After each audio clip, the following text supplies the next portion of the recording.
नमस्ते बच्चों, आप लोगों का स्वागत है। बच्चों, ये सैंपल पेपर 2 है। आइए इसकी जो व्याकरण है उसको हल करते हैं। सबसे पहले है पदबंध से संबंधित प्रश्न। सितारा को मानो कुछ होश आया। होश आया कौन सा पदबंध है? तो वाक्य के अंत में है और ये क्रिया का ही काम कर रहा है। क्रिया पदबंध है, ठीक है। आप तो बहुत बड़े धार्मिक आदमी हैं। इस वाक्य में विशेषण पदबंध क्या है? तो बहुत बड़े धार्मिक, ठीक है।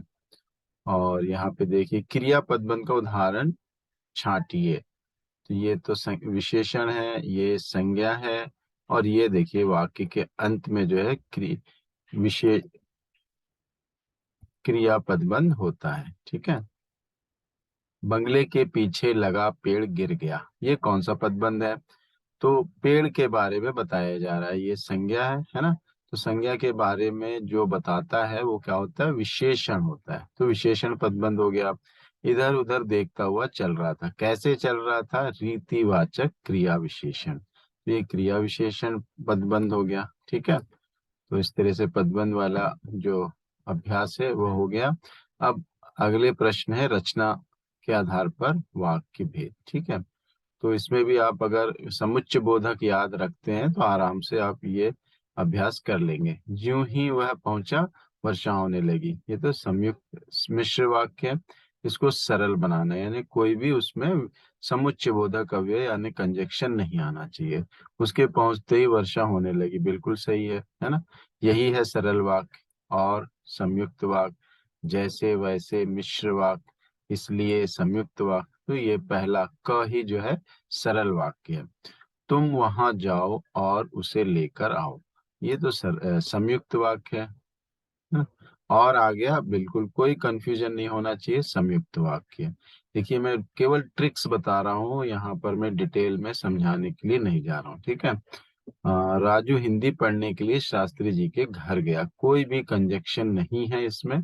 सिंपल है कि ये सरल वाक्य है, इसको मिश्र वाक्य बनाना है। तो मिश्र वाक्य कंजक्शन क्योंकि हमको दिख गया है ना, क्योंकि कि ये आपको अगर दिख जाता है ये मिश्र वाक्य ही होता है, ठीक है। तो मिश्र वाक्य, ये सरल वाक्य है, ये संयुक्त वाक्य है, ठीक है ना। और आया है, तो यहाँ पर हमारा का ही उत्तर है। निम्नलिखित वाक्यों में संयुक्त वाक्य देखिए, और इसलिए परंतु किंतु और, ये आपको मिल गया। ये है संयुक्त वाक्य, ठीक है। सरला ने कहा कि, ये तो मिश्र हो गया। चलिए मिश्र पूछ भी यही रहा है कि वाक्य कौन सा है।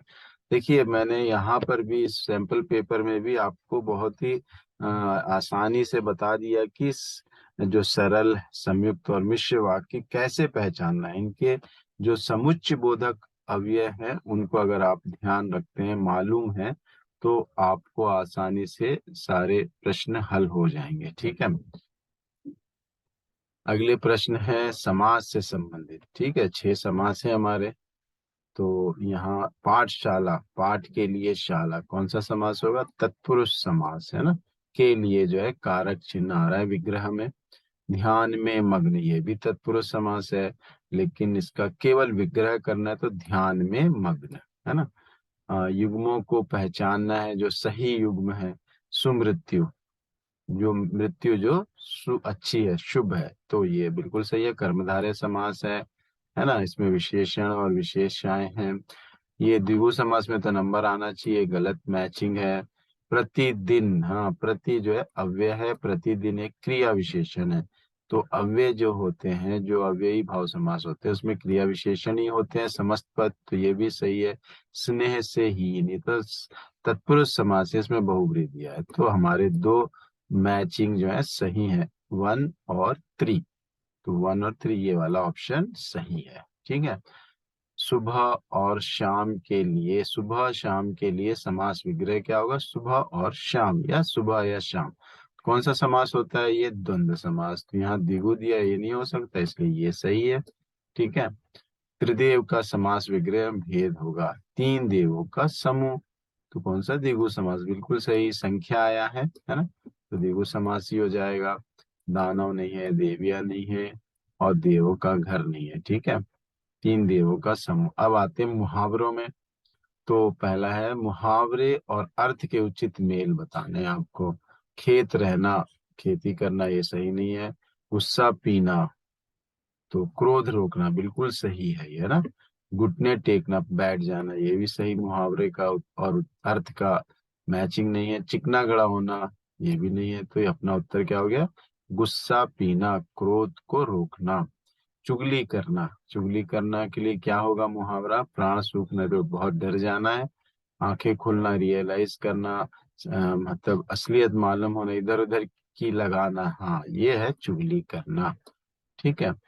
फिर उसके बाद, आज तो मैंने तुम्हारी डैश, अगर कल भी तुमने काम से जी चुराया तो खैर नहीं, आज तो मैंने तुम्हारी हवा निकाल दी, नहीं, बिल्कुल सेट नहीं हो रहा है। ईंट बजाना, जान बख्श देना, इसमें सही मुहावरा फिट हो रहा है।